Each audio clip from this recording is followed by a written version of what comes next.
Alright guys, I'm here and Alex is off doing a video, so I thought why not do a video on his table while he was gone. And he had Hoplomachus Victorum on his table. And I think this is one of a few copies that are available. So I figured, why not scoop him and beat him to it? That sounds so much cooler than Devin doing anything on his own merits. That sounds like the kind of guy I am. Timestamp. Hi, I'm Devin, your friendly neighborhood board gamer, and this is Devin Talks Tabletop, the YouTube channel where the games are made up. What I say doesn't matter, and I'm going to steal coverage of this game. I'm going to try and be stealthy about it. I'm going to do an unboxing and a little bit of a discussion on my first impressions based off of the demo that I did at Gen Con. And I'm also going to try to unbox it in a manner in which Alex doesn't know that I've done it, so I'm not going to open everything, which would be way more satisfying for you. I'm just going to try to do this as sneakily as possible because I'm a deceptive person, and that's what I'm doing. Also, I'm drinking a lovely rosé cider, which I kind of like quite a bit. It's not very heavily sweet, which I approve of. And I just think it's funny that I'm using a Too Many Bones coaster for this, which it just feels apropos. Also, the fact that even though these are two different abilities of this Troll Brewmaster, it is Recover 1 and Thick Skin 1. I like the idea of just reading it all together and it being Recover Thick Skin 1, which is kind of emblematic of my childhood. Sadly nostalgic and mostly dramatic timestamp. So, Hoplomachus Victorum is a return to the world of Hoplomachus by Chip Theory Games. This is their love letter to solo games, and I got to explore a little bit of this whenever I was at Gen Con. I had a very truncated meeting because I was busy, I was working a booth, but I could not miss the opportunity to do so. So this is a solo experience, and I'm really excited to jump into stuff. As I've mentioned, I'm going to try and be stealthy and not have anybody know that I was here. I'm going to hide and hide and hide, and I'm just going to take stuff that's loose and show you that stuff, and then I'm going to pretend that I know where all of this goes. So these big chunky pieces are going to be your gladiators, your leaders that you are going to carry into combat, and they are super chonky, and they represent when you are physically playing as them, your main squad member, that you will bring other fighters, other gladiators along with you as you go through arena, sport contests, and bloodshed contests. And then if you ever face off against them in their own regions because you're playing as someone else, they will be heavier, harder hitting opponents that will have their own stats that you will have to contend with. And so these are the individuals that you can be.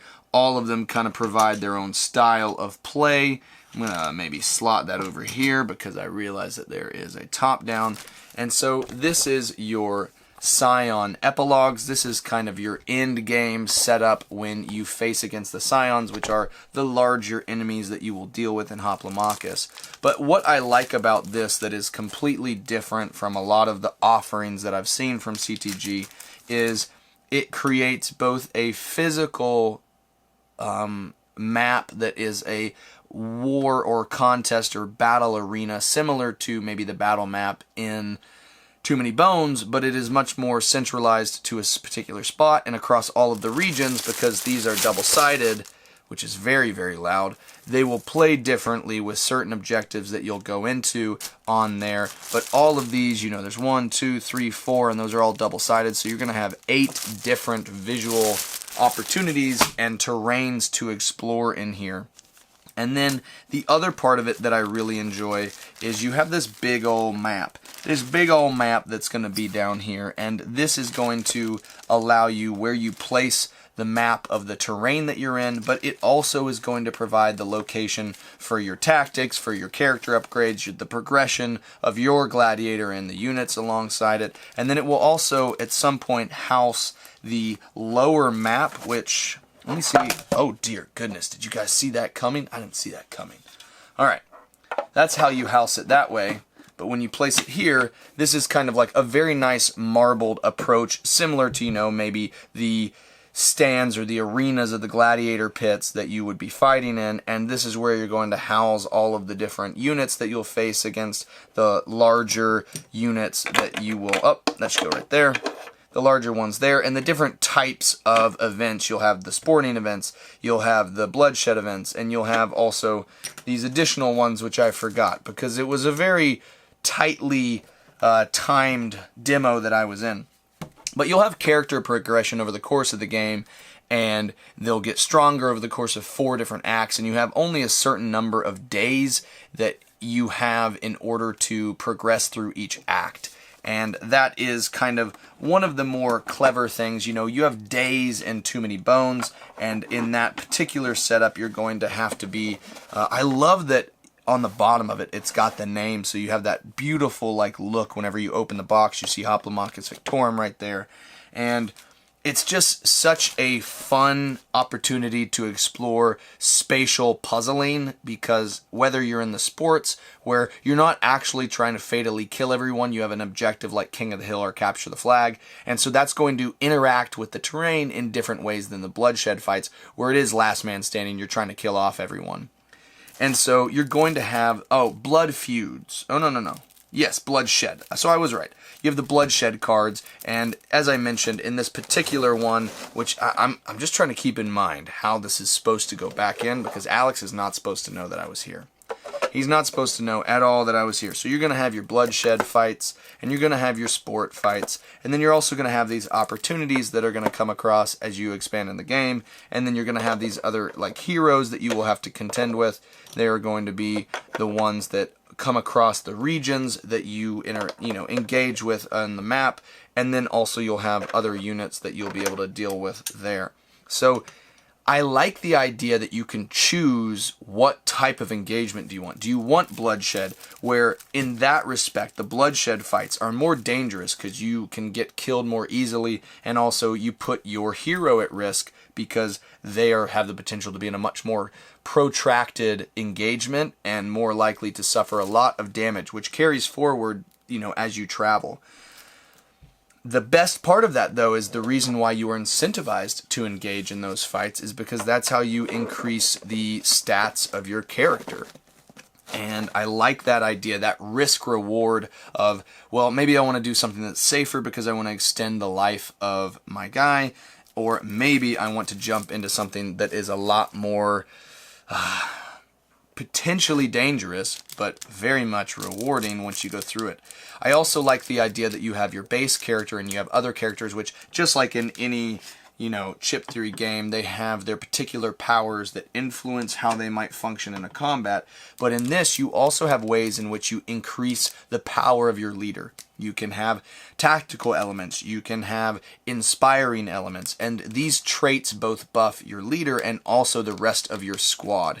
And I really like that potential exploration, the way that you can choose as a character, as a person, what you want to be in the battlefield and the kind of characters that you want to draft into your party. Then you also have these dice, which are quite brutal. It doesn't really get guaranteed hits until black and red. The lower colors have a lot more opportunity for hit, and so that's something that you have to be mindful of. But another insane upgrade to me, Chip Theory always does this, where they raise the bar insanely on the production of what they're doing. And in this particular respect, I'm talking about metal alloy dice, the heaviest dice I've ever felt. They're so substantial and weighty. Each one feels like well weighted, but just dangerous in your hand. And when you have a whole slew of them in your hand, if you're rolling, oh man, it was so crazy to see those. They looked so cool. I liked what I saw, and I liked the exploration of figuring out what characters to bring and what dice they brought to the combat.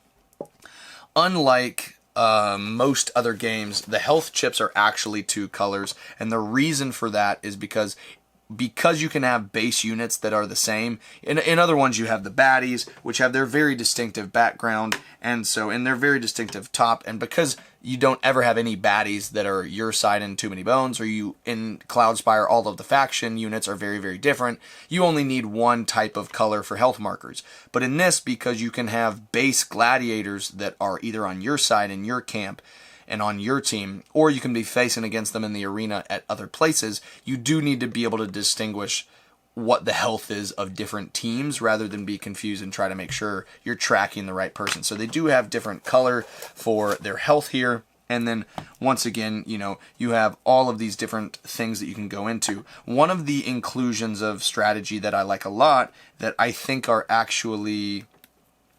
Is it the white or is it maybe the black? It might actually be the black ones. Yes, I think it's the black ones. But it might be the white. I can't remember. Again, it was a very quick thing. But is the idea of tactics. And this is tactics that outside of the skill set that each one has. Maybe one has the ability to pull in or hook someone. Maybe someone has the ability to do an attack from range. Whatever the unique characteristics or traits of the fighters are, there's also something called tactics, which depending on who has them are positive and negative effects that they can engage with in the combat on their turn, and they can affect their enemies or they can help boost their teammates.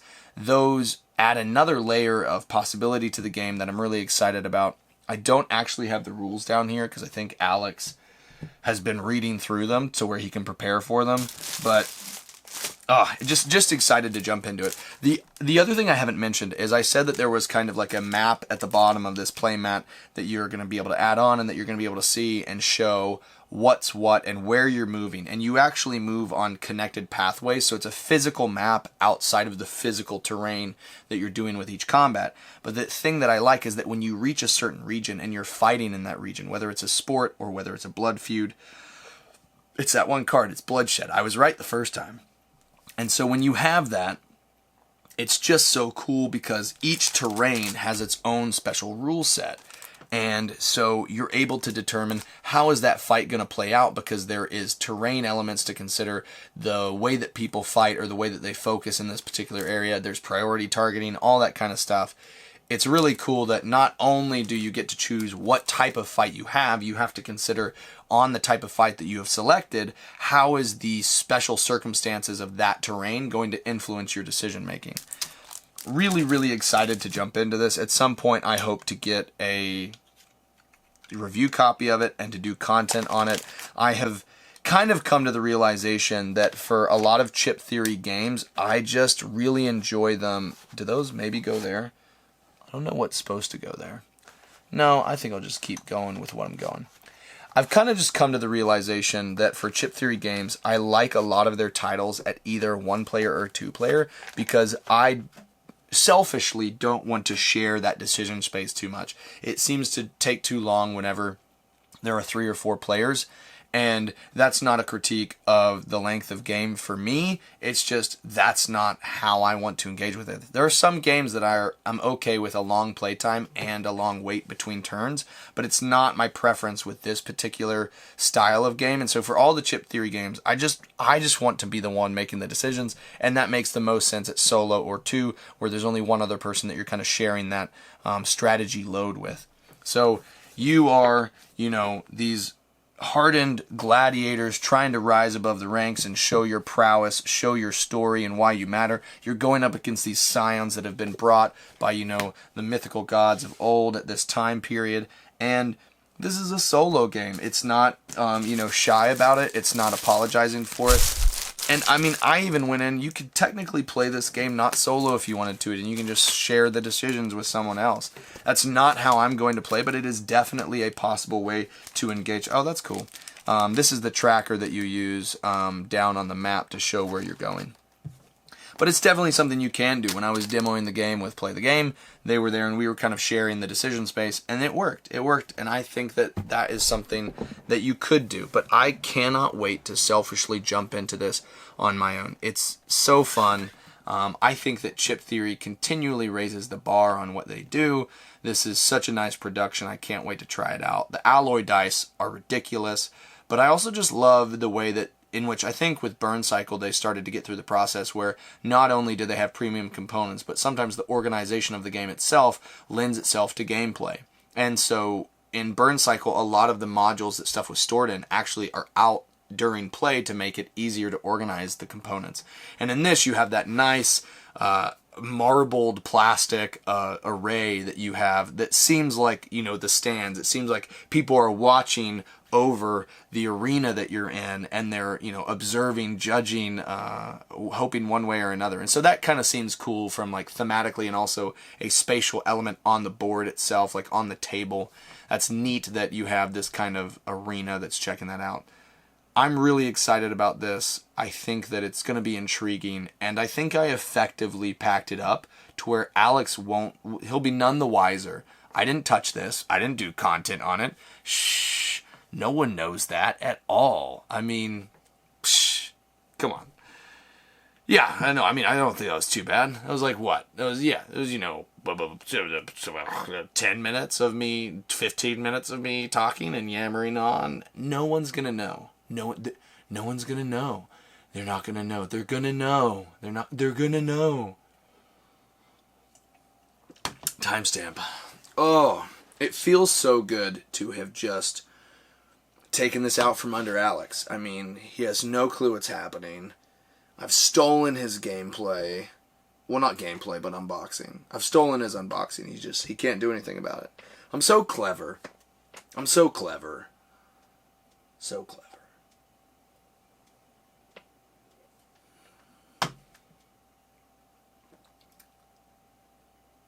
Yeah. So clever. So clever.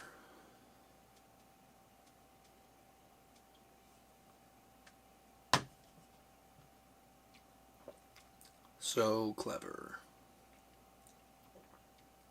So clever. So clever.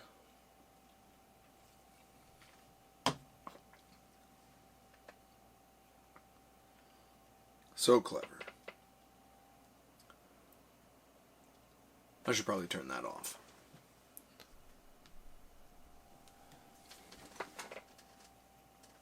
So clever.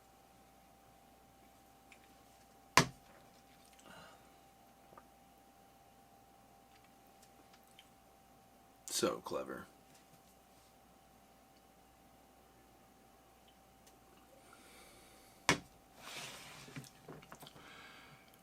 It's just so clever.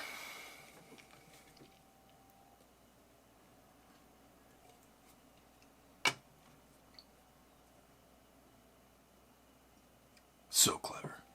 So clever. I mean, what more needs to be said?